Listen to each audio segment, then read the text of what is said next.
तारीख 15 मई साल 2023 दिन सोमवार। नमस्कार दोस्तों, इस वक्त आप बने हुए हैं TV9 डिजिटल चैनल पर और मैं हूं आपके साथ आपका हमजुबान संजीव चौहान।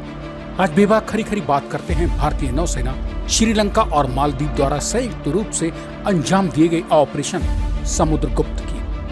वो ऑपरेशन समुद्रगुप्त जिसने समुद्र के रास्ते अफगानिस्तान से लाई जा रही ड्रग की बड़ी खेप पकड़ बढ़ा ली।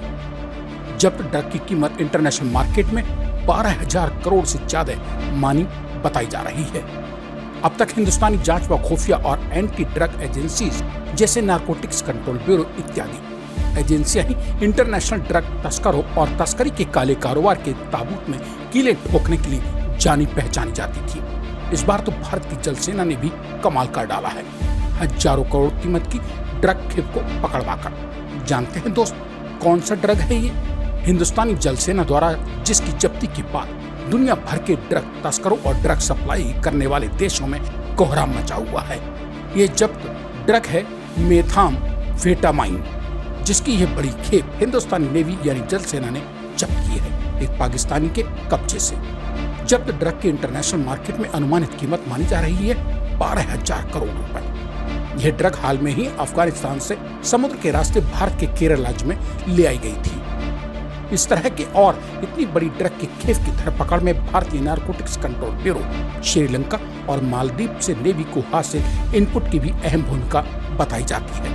केरल में एनसीबी यानी नारकोटिक्स कंट्रोल ब्यूरो और भारतीय नौसेना ने जब इस ड्रग की इंटरनेशनल मार्केट वैल्यू पता की तो मालूम चला कि 12,000 करोड़ से भी ज्यादा ये ऊपर जा सकती है। जब्त ड्रग का वजन 2,500 किलोग्राम के करीब है। बात जब नेवी द्वारा भारत में मेथाम्फेटामाइन की खेप पकड़े जाने का हो तो यहाँ जिक्र करना जरूरी समझता हूँ कि इस ड्रग की भारत में अब तक के इतिहास में ये पहली इतनी बड़ी खेप है। नारकोटिक्स कंट्रोल ब्यूरो के अधिकारियों की माने तो अब तक अलग अलग ऑपरेशंस में 3200 किलोग्राम मेथाम्फेटाइन, 500 किलोग्राम हीरोइन और 529 किलोग्राम चरस जब्त की जा चुकी है। यह सभी anti drug smuggling operations Afghanistan से भारत के बीच समुद्री रास्ते पर चलाए गए थे। फरवरी साल 2022 में एनसीबी और हिंदुस्तानी जल यानी नौसेना को गुजरात के तट से 529 किलोग्राम हशीश मिली थी। 221 किलोग्राम मेथाम्फेटामाइन और 13 किलोग्राम हीरोइन भी मिल चुकी है।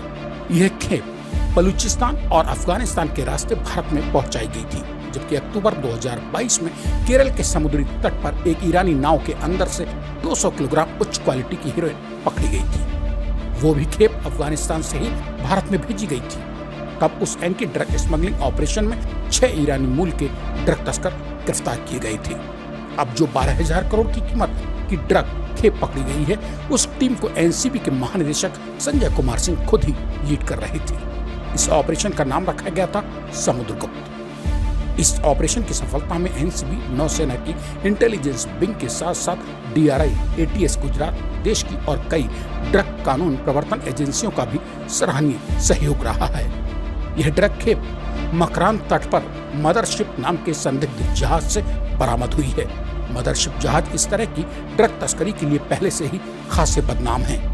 जिस मदरशिप जहाज में ड्रग की एक कीमती खेप भरी हुई थी, उसे समुद्र के रास्ते में घेरने का काम किया भारतीय नौसेना और उसकी इंटेलिजेंस यूनिट ने। जहाज की तलाशी में उसके अंदर से मेथाम्फेटामाइन की 134 बोरियां मिली।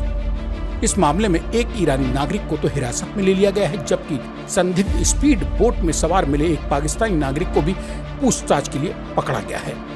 जब ड्रग की खेप और हिरासत में लिए गए पाकिस्तानी व अफगानिस्तानी दोनों ही मूल के संदिग्धों को पकड़कर उनसे पूछताछ शुरू की गई और भी कई तरह की बातें निकलकर सामने आ रही हैं।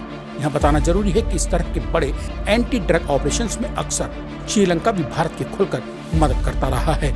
इस खेप को पकड़ने में भी श्रीलंका ने खुलकर मदद की थी। इसी के साथ अब आज मुझे यानी अपने दोस्त संजीव चौहान को दीजिए इजाजत। मंगलवार रात मेरे लौट कर आने तक कीजिए इंतजार।